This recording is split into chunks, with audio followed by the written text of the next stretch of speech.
What's up, guys? We're going to keep rolling with this back nine here. This is going to be the same clubs, just the back nine of the Yaz Links, day 7. So if you guys didn't see part 1, do look for that video. This is a good opportunity for you to blast it down. You know, maybe use the driver wood pin, something to the effect of that. Driver wood's going to give us some extra top spin. It's a nice all-around pin. Also going to boost up our power number. And the reason to do this, get this up closer to the green, give yourself that much easier of a pitch. So let me just show you where we can get. And just imagine if we would have stacked this with another ball pin on top. So you hit a ball pin, you hit this off the tee to 310. You can see how close we are. We'll be able to use a top spin.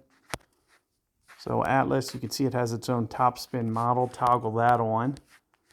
Because when you use top spin, you're going to see that you got to play just a little bit more overplay. So that's what we're going to focus on here. You can see I'll keep this ball guide just a hair short. And let's just play whatever natural position is. This looks like 46%, 47%. Is it uphill, downhill? What's the verdict on that?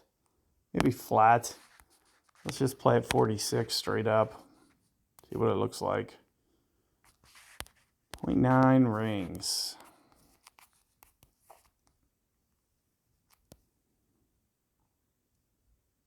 So I'm just going to eyeball this 0.9, what it looks like. If we miss, oh well. You know, you guys can try to dial this in a little bit better than me if you'd like. But you won't have to dial it up better because that is dead in the hole. So you can see the ramifications of getting it up there closer. It just makes for a very easy, straightforward shot. Let's keep in mind the top spin model. You can see, well, it actually was the same either way in this case. Top spin, very close to back spin model at 46%. It does start to change as you get a little bit more towards max. So do keep that in mind. Best of luck there, guys. And we're just going to put some left spin on this drive. Make sure we don't roll into the rough.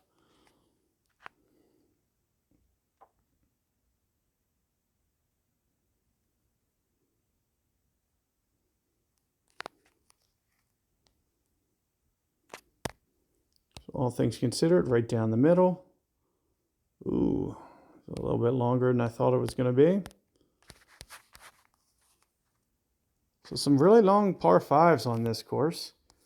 I would recommend maybe utilizing, get this to where you don't have to hit backspin shots. This is my 3rd Viking shot. So these par 5s are going to be a little bit brutally long. And I would recommend doing them with a little bit more control than I am. This is going to be about 1 backspin. Let's see if that's right or not. This is going to be about 2 rings straight up. Just a hair more. Of course, I don't know which way this green breaks. So if you don't know which way the green breaks, it pretty much makes it impossible. Let's just give you an idea. Landing on the front of the green. Looks like 1 backspin was pretty spot on. We just needed to get our alignment, know that it was going to break just a tad bit to the right, which I didn't. I'm not very well versed in Yaz Links yet. But there you see, very straightforward. I do recommend probably driving these par 5s just a little bit more. You don't want to have to worry about putting top spin, or if you can crank that back spin on those par 5s, it's going to make it much easier for you to be consistent. So do take advantage of that if you can. Let's keep on trucking here. We got a couple more holes left. 7 to go.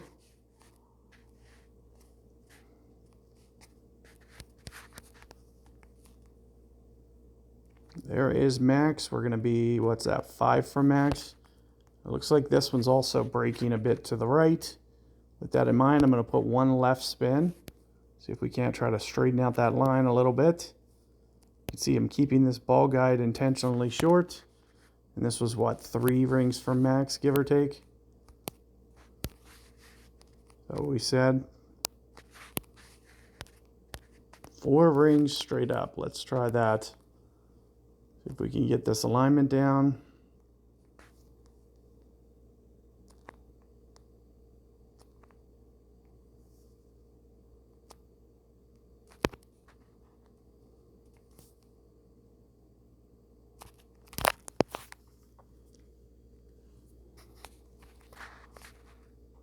So it looks like it's coming in good, just a little bit hot. Looks like that was going to break in if we had the speed down. So we played that exactly how we wanted. It was going to have just a slight tilt of break, as you can see on the slope here. We just need to bring it in with the exact right speed, which we were not able to do. You can see kind of where I kept my ball guide short. It just wasn't the right amount of short. So try to fine tune that if you guys can. I think it's a good opportunity for you there on that hole. And you can see this one also breaking significantly. So this is what, about 7 for max, 8 for max. And we're going to put a decent amount of left spin, try to counter this as much as we can. Just 8 or 9 for max, somewhere in there. And again, we're keeping this ball guide well short, knowing that it's going to stretch out. There's like missing ball guide. Let's just try in the 9 somewhere for max. Pull this back just a little bit more. 3-8. 3-8. Why not for this one? Let's just get just a hair more technical. We use this last ring tool. It's about 3-8-1 right there.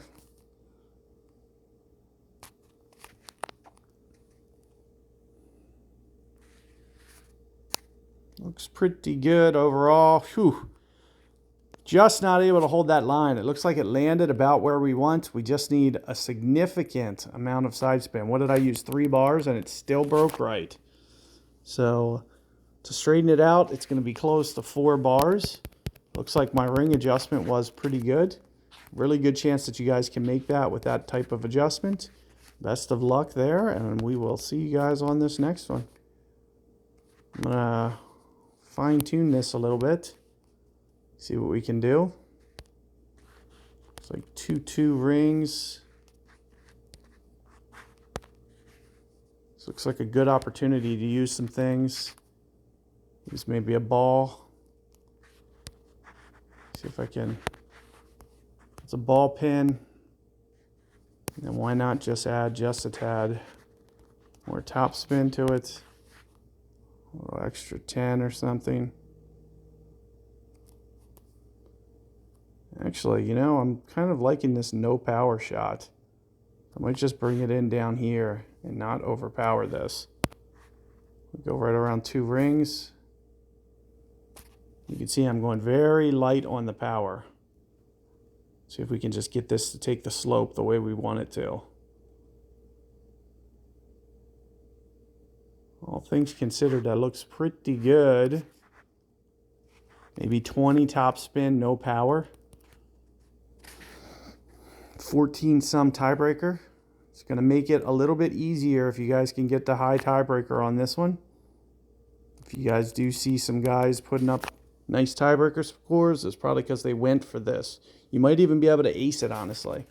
Do a little bit of an overplay. I forgot I wasn't doing top spin model. So with top spin model, you probably want to go about an extra 10%. Maybe 2.5 rings, somewhere in that ballpark. Worth a try. Best of luck with that one, guys. And let's just keep on rolling here. Aim right around here. That looks good.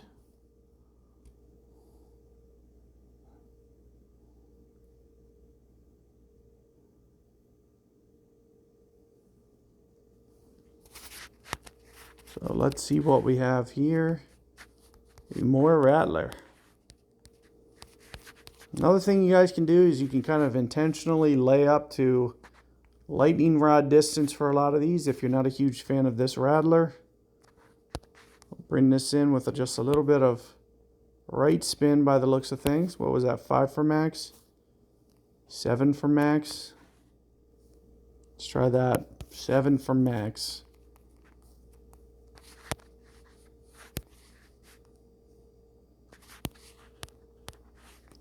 Pretty much 4 exact rings. Just try that.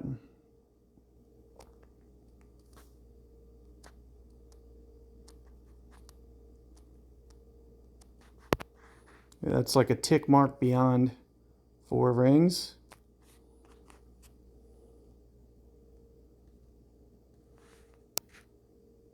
Looks pretty good, just a hair light. So it needs just a tad bit more. All things considered, a really good effort though. Looks like about the right amount of ball guide. So if you could see how short I had that, it wasn't too short. So because of that, there's a pretty decent slope there, it seems. So that slope kind of neutralizes things for that one. Let's just keep on trucking here. Not sure distance-wise where we'll be. I'll try to blast this down as far as possible. Thinking it could be Atlas, but I'm not sure. Looks like it might be. 335 at max. It's going to be a little bit inside max. Use the backspin model. Get that ball guide a bit short, like you see. Let's see what this looks like. How many percent? 82. 82, 81.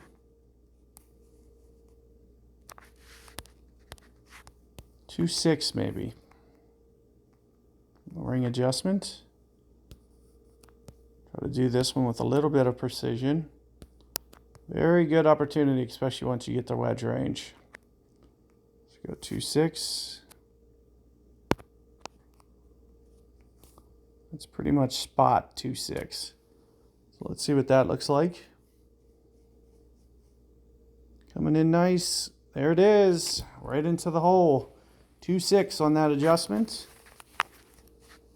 And you can see if you keep that ball guide short, let it naturally run out, play the break, you give yourself a good chance at eagle. There is max on this lightning rod. We'll probably just end up using max. So I'm not even gonna try to set. Ooh, look at this land zone. How about that? I'll try to use this as my land zone.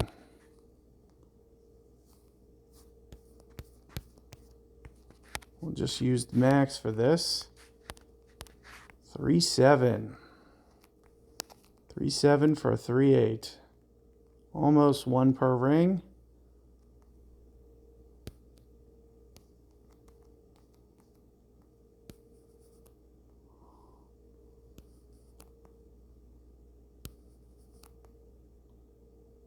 Gotta come at this one with some precision, I guess. Let's get a couple more chances here.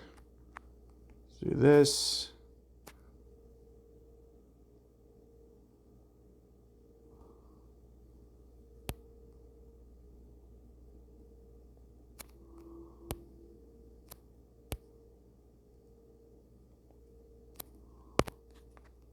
It's right about there.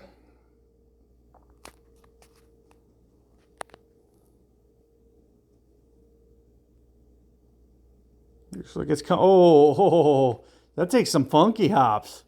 So it was breaking left and then breaking right. I didn't expect it to break back right. I didn't see that on the guide. So all things considered, you know, we gave it a decent run. Just didn't know to expect. So, you know, try to keep that in mind. But also notice when I was first picking that land zone, it was kind of all over the place, a little wacky. So I kind of went to the right of it intentionally. I just wasn't able to make the correct adjustment. This looks like another very long hole. I might just be just a little bit proactive on this one. Just instead of, like, because I'm just kind of tired of all these par 5s being super long. I'm going to try to capitalize on it a little bit this time. So we're just going to go straight driver wood pin.